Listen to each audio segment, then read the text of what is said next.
The journey of diversity in the United States is a long and complicated one, and the same is true at Springfield College. From its very beginning in 1885, Springfield has been a school that has put forth a message of multiculturalism. The school was rooted in internationalism from the start. In some ways, it has been precocious when it comes to race relations. In fact, the first student to get a 4-year degree at Springfield was an African American. Many years later, at the peak of the civil rights movement, Martin Luther King Jr. was the commencement speaker. But the school has also known its share of turbulence around issues of race and inclusion, including some prominent protests in the late 60s and early 70s. Today, 134 years into its journey, Springfield is a mostly white school that sits in a minority-majority city.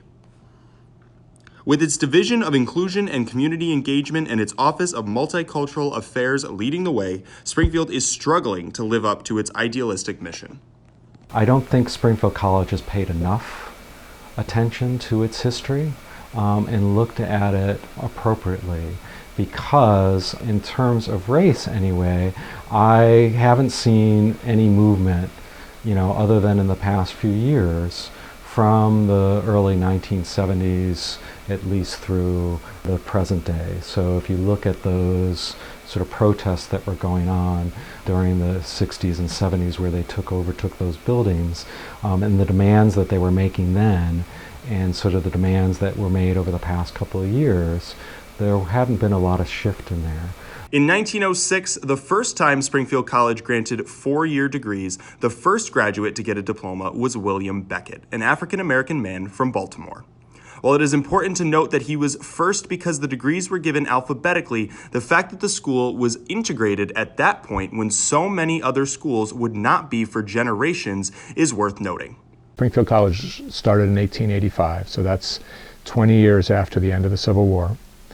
It was not until 1906, when we were 21 years into the journey of what we now call Springfield College, that we became accredited as an institution that could give 4-year degrees. Many other schools, there were incredibly turbulent fights about integration in America in the 1950s and 60s. Some people lost their lives in those fights.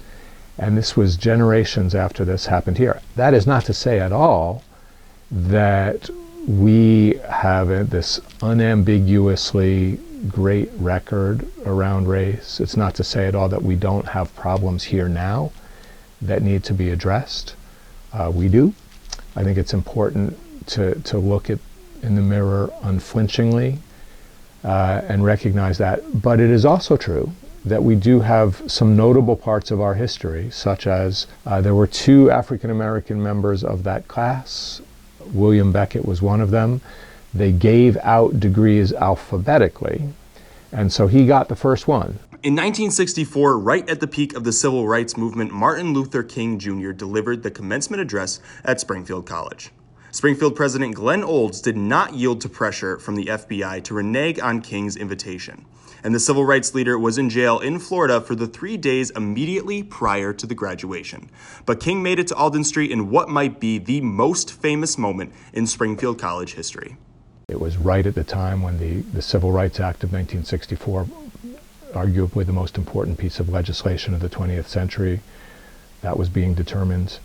So it was really right at the height of the civil rights movement, right at the height of his fame, and under some extraordinary circumstances. That there was pressure placed on the college president to step away from Martin Luther King. College president, to his great credit, did not. And then 2, there was the circumstance of Dr. King being in jail for the 3 days immediately prior to the commencement, June 11th, 12th, and 13th of 1964, and then was here on the 14th. So it's I think, a remarkable story, and it's something that I feel should really sensitize everyone within the Springfield College community to the importance of this freedom struggle that is ongoing. We played an important role at a key moment in American history. I think at the time, I mean, those people who were there, I think, were really mesmerized by hearing him. I've spoken to a number of students who were in that class of 1964. Many were only dimly aware of Martin Luther King. They were not a particularly politically conscious group at that point. I think arguably you could make a similar case. Springfield College students today, not terribly politically active, but there's always been that sort of good heart, I think, of Springfield College students. In 1969 and 1970, student activism was on the rise in America, and Springfield College was right in the thick of the action. Seeking more diversity on the campus and educational reform, African American students occupied the administration building and later Massasoit Hall.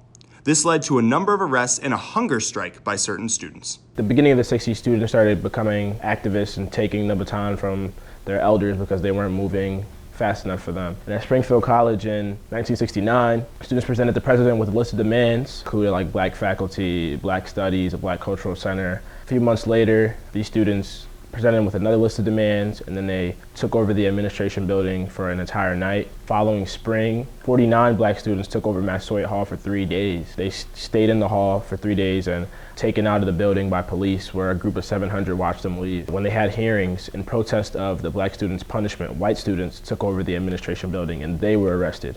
Protest of the white students' punishment as well as the black students' punishment. The campus as a whole, a bunch of students got tents and went outside the administration building and did a hunger strike, which lasted like 5 days. Only 6 of the students lasted for the entire 5 days, but a bunch of students just got in with this hunger strike. The college established this thing called the Collegium. The unrest on campus kind of went away. The birthplace kind of went back to normal up until 16, when Elijah Ryan walked with a sign that said Springfield College doesn't care about black people. And he had a list of 11 objectives. Well, I think we have to go back and think historically. Think about Springfield. Springfield probably wasn't a majority-minority city when it originally was founded. But unfortunately, over the years, as a lot of urban communities have sort of transitioned, as the cities become browner in their core, people that have more resources leave and start going out. So college campuses that are in the urban areas find themselves having this issue, and that's recruitment of diverse faculty. It's recruitment of diverse students in every aspect of diversity, ability. You think about, making sure that the campus is accessible, from an ADA compliance perspective. More and more kids are coming out of high school with identified differences in terms of learning, physical mobility. And if we haven't made a campus commitment to make sure that our doors are accessible, we have elevators, we have opportunities for students to test and learn in different environments. Guess what? Those students aren't going to come to Springfield College. You think about sort of the demographic shifts that are taking place in the country, right? And you're seeing the white population decreasing and the Latinx population and the African American and the Asian population on the rise. Well, if you look across campus, and you look at any college campus around the United States, if you're really heavily relying on that white population and that population is declining, and you're not opening doors up for the changing face of America, you're going to close your doors in the next 50 to 100 years. And I always share with people that, I want to see Springfield College successful, not only during the time that I'm here, but we're trying to set the stage so that Springfield College can be successful 50 to 75 to 100 years from now, if not longer. The journey of diversity at Springfield College continues with some notable achievements and some continued struggles. In terms of race relations at Springfield College, I can't necessarily say that we're doing extremely well. I think race relations at Springfield College is kind of mediocre.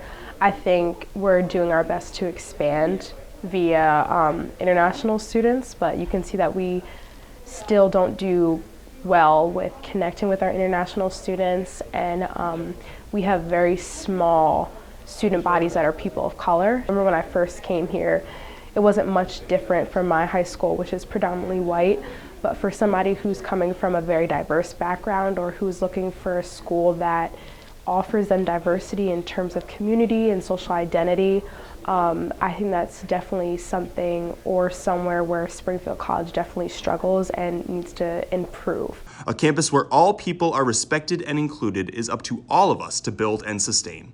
It's hard work, but it's a collective responsibility. We really try to look at the intersections of identities and the intersections of isms, if you will. And when I say isms, I'm speaking specifically about things like racism, sexism, anti-Semitism, thinking about inclusion and thinking about trans inclusion, thinking about gender equity, right? And so we also frame things from a really social justice perspective in terms of our programming. Again, having a better understanding around difference and really sort of the surface aspect. And so when we talk about race, often we like to categorize by what we see from somebody, but it's much deeper than that. So looking within the context of within. And so it developed into a larger conversation about marginalized groups and the importance of, understanding and celebrating difference, and also how hate can be preached when we, in these conscious and unconscious ways.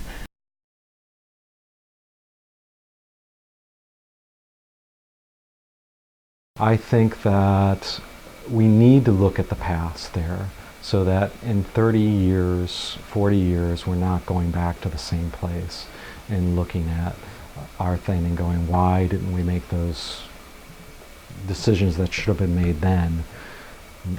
Why are we still going back there to look at that? I think that part of it is really all committing more deeply to the cause of social justice, inclusion, understanding that this is everybody's struggle. It's not, just the African American freedom struggle is not just the concern of black people and brown people. It's a concern of all people. That any, as Dr. King said, injustice anywhere is a threat to justice everywhere. There's a lot of injustice that exists in our world around many things, and it's not solely about race by any means. There are a lot of pockets of unfairness in our society, and I think that it's up to the citizenry, it's up to all of us to do what we can to really address those things.